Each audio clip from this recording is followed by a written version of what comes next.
watching Property TV.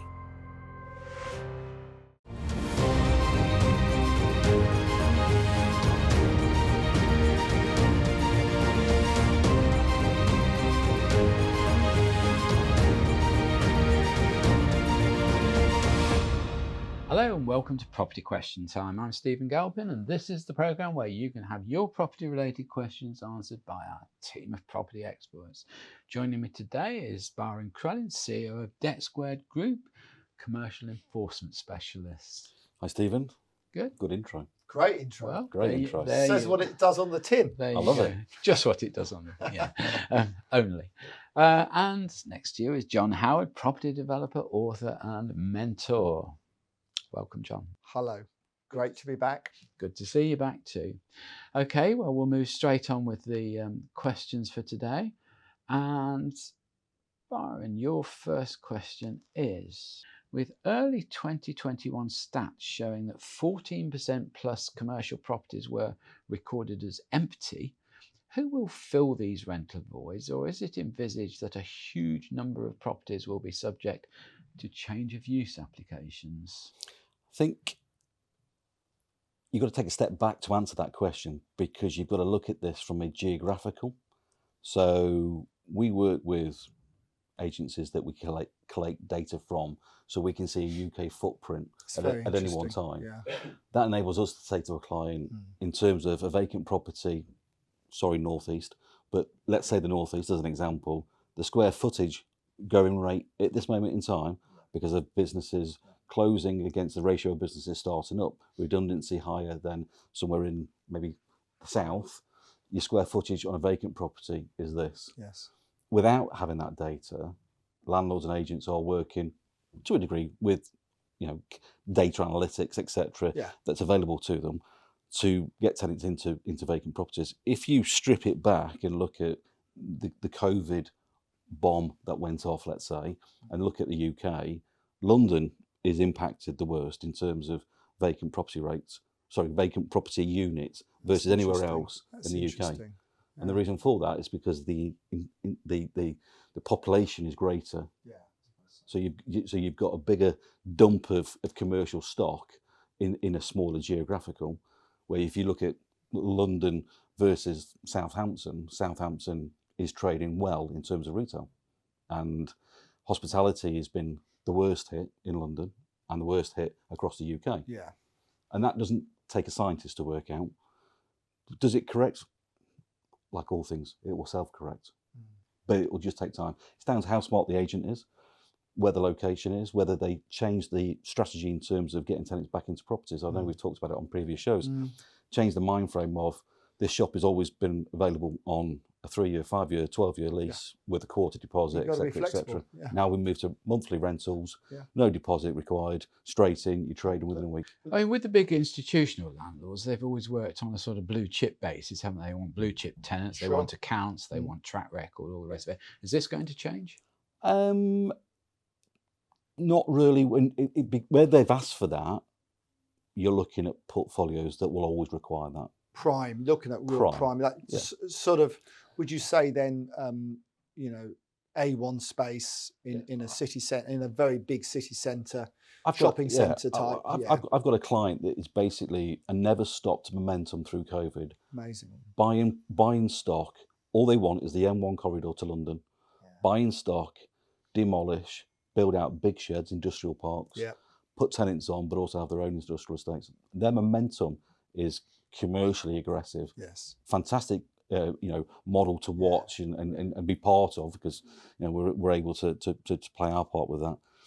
But I think there's a lesson there. Whether I've got 4 shops or I've got 1,400 shops, it's changing your psyche to the geographical of where that property is. Being aware of the surroundings.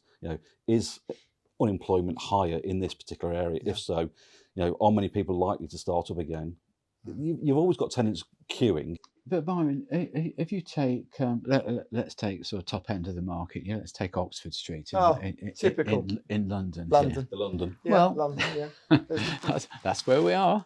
Well, it is, Look, best city in the world. It's looking very sad at the moment. owned. Now, are you telling me that those empty shops, most of which are owned by big institutions, are they going to remain empty until the blue chip tenant comes back, or what's going to happen? It's interesting. So, not just Oxford Street. We've got a client that's got over 800 outlets across the UK. Amazing. They have closed deliberately a number of outlets. They can't disclaim the lease because they're contractually tied in. Yeah. But it's cheaper for them to have it void than to operate. Incredible, isn't it? So when we walk past Oxford Street and we go, occupied, unoccupied, unoccupied, occupied, we as the customer on the pavement, that makes a statement to us. Yeah, it does. But from a developer, from an investor, you're just looking at basically moving your stock that's working best for you. And it might be the case you can't dump this one yet. So you basically, how do I mitigate my exposure? They might be doing what's called a reverse premium to get out of it, mightn't they? Something like that, where they pay the landlord 3 years rent or something. But you see, I said Oxford Street. If you just turn off Oxford Street and you walk down South Molton Street, which is a very sort of trendy, boutique-y sort of street. It's not a street I walk down, I can tell you. No, well, when you've saved up, I'm not John. sure Byron does either. when you saved up, you'll be all right. I've seen Stephen walk down that. There's probably 30 shops down there, I'd guess, all fairly small, boutique-y type operations. So some multiple tenants, but I went down the other day, 16 shops empty. That's amazing. I just wonder who's going to fill these. Well, again, there's a number of things there, isn't there? Because you talk about these boutique shops, they're owned by people that are very clever. They are individuals that are, astute. But the reality is that if they've got just a one outlet or two or three outlets, catch a cold. It's a domino effect. It's very difficult to trade, and we've also had the internet. Everybody. I think the other thing is some of these. Online. We just got to be honest and say some of these businesses were struggling before COVID, and actually all COVID's done is accelerated it. And actually, the weakest have gone, and it will make the market stronger in the long term. And probably. The thing is that boutique will just be reborn. It'll just be a different face, a different name, and it will come back. They'll still be shopping in it. Yeah, absolutely. Well, I hope. Okay, right. We'll move on. John, your first question. Yes. It would appear that since the relaxation of COVID restrictions, we're now being faced with some of the Brexit consequences that seem to have been overlooked, as COVID was uppermost in our minds, and indeed our government's thoughts. Some of the most serious, perhaps, is the shortage of gas, some foodstuffs, CO2 production and fuel distribution, which collectively are fueling a pretty high rate of inflation for both this year and the coming year. Do the panel think that this inflation will spread through to the housing market over the next couple of years? And if so, what effect do they think it will have on the property market overall? Well, there's a good one for you. That's a question and a half. How long have we got? That was a chapter. That was a chapter. So, okay, well, let's just knock let's knock Brexit on the head for once, because don't look at me like that. At the end of the day, these fuel shortages and all the other things you've mentioned are a problem across the whole of the world, and especially Europe. It's not just this country. In fact, we provide our own gas a lot of the time. So you got Germany have got a major problem because all there comes from Russia. So that's why they can't be routed to Russia.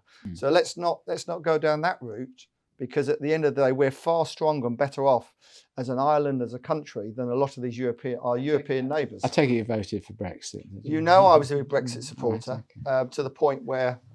Yeah, I was a big Brexit supporter. Okay. So I think that's covered. That's covered, yeah. So that's the first thing. The second thing about inflation, yes, we've had it very good for an awful long time in this country. We've had low wages in terms of having our European friends coming over to help us. It's kept the wages low. We've had it too good for too long, in my view. And there was always going to be an adjustment with Brexit, admittedly, and now with COVID. There was going to be an adjustment. And at the end of the day, I can see inflation going between 5 and 10%. Now, is that good for the economy? There's lots of economic experts who will say that a bit of inflation is not a bad thing, because it makes your debt cheaper, the government debt cheaper. it's a problem for people who, with gas prices and energy prices and so on, and food prices, it is a problem. But wages are going to go up as well. So then we come on to the property side. Has anybody had any real difficulty in the property market over the last 30, 40 years with inflation? Well, under Labour, you get more inflation because they throw money at all the problems and don't get anything right. But property under Labour has always done quite well, hasn't it, Stephen? Because of inflation. So actually, the inflation can get someone out of trouble financially in property. I can think of hundreds of house owners that will be delighted to get back to the days of 10% per annum. Exactly, exactly. And so, but of course, interest rates will go up a little bit as well. And what worries me with interest rates is that if you're paying 1.5–2% on a mortgage now, and there's whole, a cluster of young people who don't know any different to when we were paying 12% for normal mortgage would be 10–12%. If their mortgage goes up 25%, that's an awful lot of cash they've got to find. It may only go up 0.5% in interest rates, but that could be a 25% increase to what they're paying now. So that's my big worry. That is a concern, and I personally think inflation will go between 5 and 10%. Property prices will rise because of it. Whether that will be enough to keep everything, stable and level, who knows? Well, it's interesting. You touched on there on sort of. I think you're referring to sort of Eastern European labour in the property and construction industry. I never found that market particularly cheap, actually. I think it started off particularly cheap, and then I think that everyone cottoned on. Yes. But certainly for a lot of the other jobs,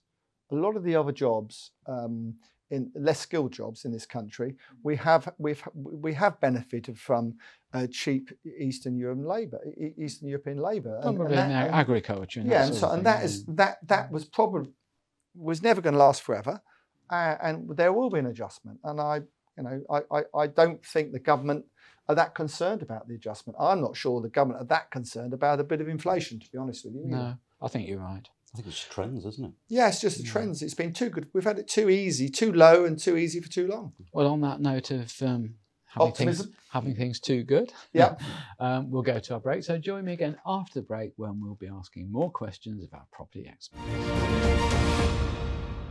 You are watching Property TV.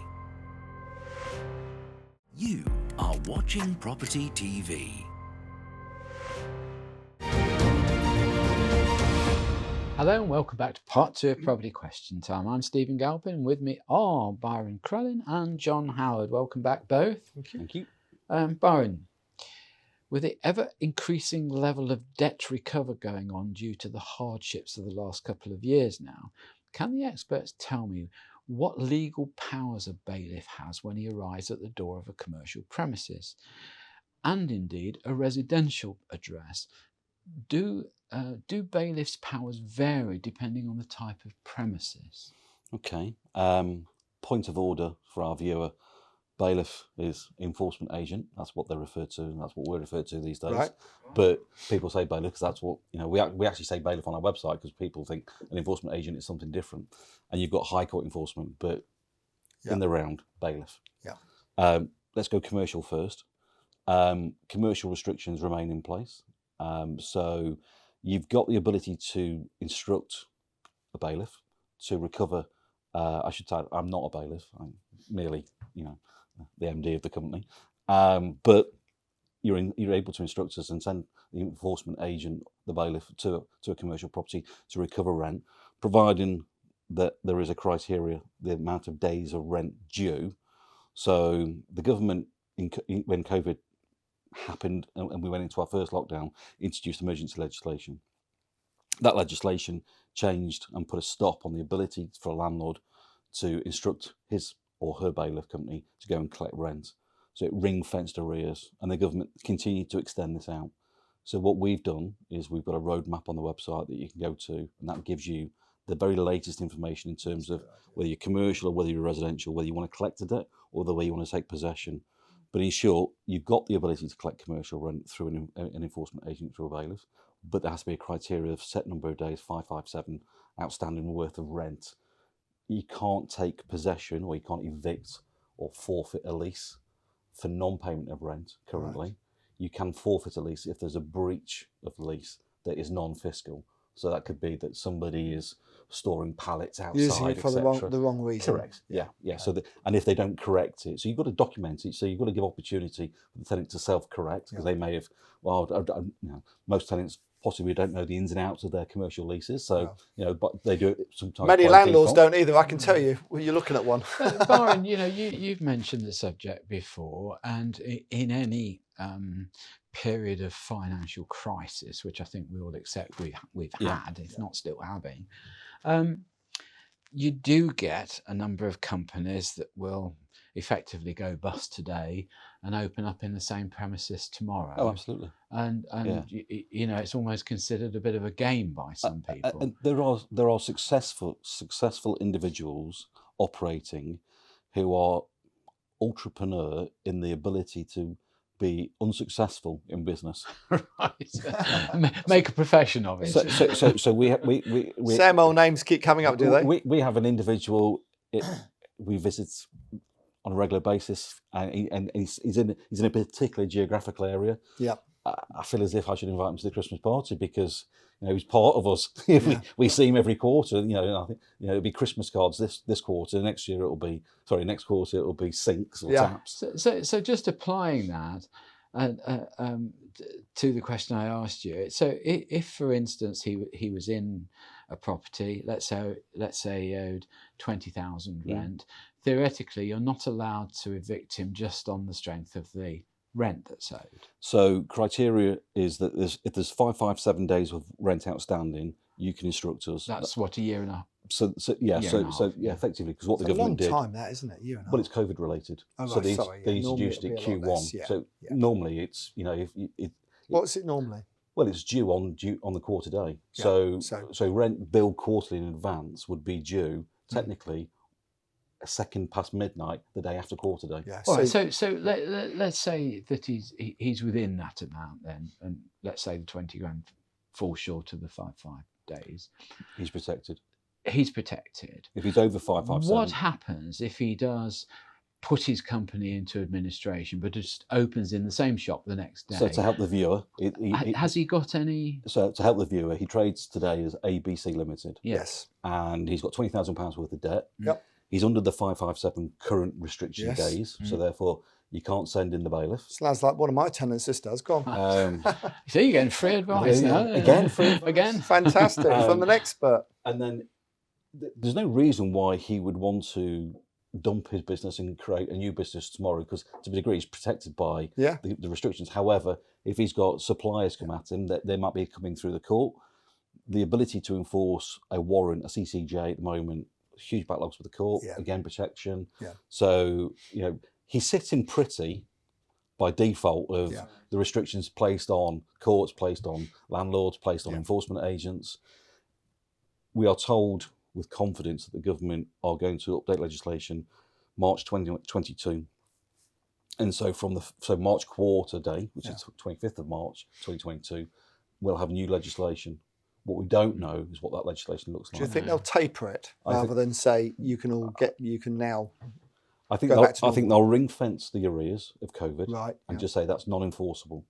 I think the decision that they've got is whether Boris says, right, from 25th of March, gloves are off, just get back to business. Landlords, you can carry on as you were, and instruct the bailiffs. Or, as you just alluded to the fact, it might be the case of, we're going to allow you to start enforcing, but it's got to be, you've got to have 1 quarter in arrears, so you get to quarter 2 before you can collect quarter 1, potentially. In terms of enforcing things, if you've got, shall we say, a grey area where somebody has pulled that kind of stunt and stayed in the property, and you as an enforcer are a bit unsure, I mean, to go back to court and get a judgment is going to take you months at this stage, isn't it? And they know that. Mm. And so does the landlord. So the landlord basically just engages Yeah. and takes Absolutely. a What pence what in- else can we a pence- do? A pence in the pound payment plan Yeah. to keep the shop open, Yeah. to get And- something. And not only that, you also don't want to be unless it's listed. Of course, you've got empty rates Correct. as a landlord. Correct. So Now, it's a Byron, double whammy. And then just on the resi. Yeah, I on was the just going res- to on, say, on the yeah. residential It hasn't part. finished yet. On the Right. residential part. I was just going to pull him up on on that. the no flies, John. In terms of the residential in England, evictions are now back on, so you can instruct. Good. And Wales, I think it's They're a bit left wing. They are. yeah. I think that Wales has just come back as well. Okay. And I think if I'm right on residential, it's a 3-month rental period, isn't it, before you can... Correct. Yeah. And you have to serve the notice, go to court, give reason, and the court's discretion will always be in play. And the courts, as you know, are very soft on tenants normally, aren't you? Aren't I? JP. No, I only ever did criminal. So Says it all, doesn't it, Byron? Says it all. And was I tough? I don't know. Right, we'll see. Okay, John, your final question. With such a shortage of housing stock and the current shortage of construction materials, we won't say whether that's Brexit caused or not, but do the panel think it will increase the trend towards construction using modular homes, despite some fears about the safety that's being published in the property press? Okay, well, very, very briefly. Can I just ask you, you've just recently done a development in Ipswich. Was that a sort of module construction? No, it wasn't. It was a tower block of 18 stories, steel framed. But very briefly, the euro against the pound makes a lot of difference when you buy materials. And the reason for that is 70% of materials come from Europe or beyond. So our big development we did in Ipswich, £26 million, probably cost £2 million more to do because the pound was weaker against the euro. Yeah, okay. So, and remember that roughly about 50% of any development build costs, half is labour nearly and half is materials, nearly always. So that gives you an idea. So 500,000 houses need to be built every year in the UK. They're building 232,000. So the government are super, super keen on modular, really keen on modular. The problem with modular up to now has been it's been expensive. So it's much quicker to build and it's expensive, and getting mortgages at the end, 25-year mortgage from the building societies has been difficult. That's all changing. Modular is becoming cheaper and becoming more common, and there's quite a few factories now in the UK building modular buildings. So all that is changing. It will continue to change. The government know that it's a really good way of increasing the capacity and the build and building more units. And a lot of the housing associations are using modular because they don't have to worry about building society mortgages on them. They've got a 60-year life, which is the minimum you need, 60-year life. So there's no real reason why modular. And is that a preferred route now because of? Well, it's great for insulation, green into, policies, all that sort of thing. Eco, it's much better. Is it a fad or is it? No, I think genuinely it's a great. I think we've gone through the fad stage. We've gone through the fad, and I think now it's becoming more realistic and more, and it will become more generally available. And I think that's so. I think the viewer is absolutely right. Modular is a way forward, but it has to be economic as well. And up to now, it hasn't been that economic. Okay. All right. Well, there we are, gentlemen. That's all we've got time for. So, Byron Crellin, thank you very much for your contribution. Stephen. John Howard, thank you as always. Pleasure. I'm Stephen Galpin. Join me again next time on Property Question Time.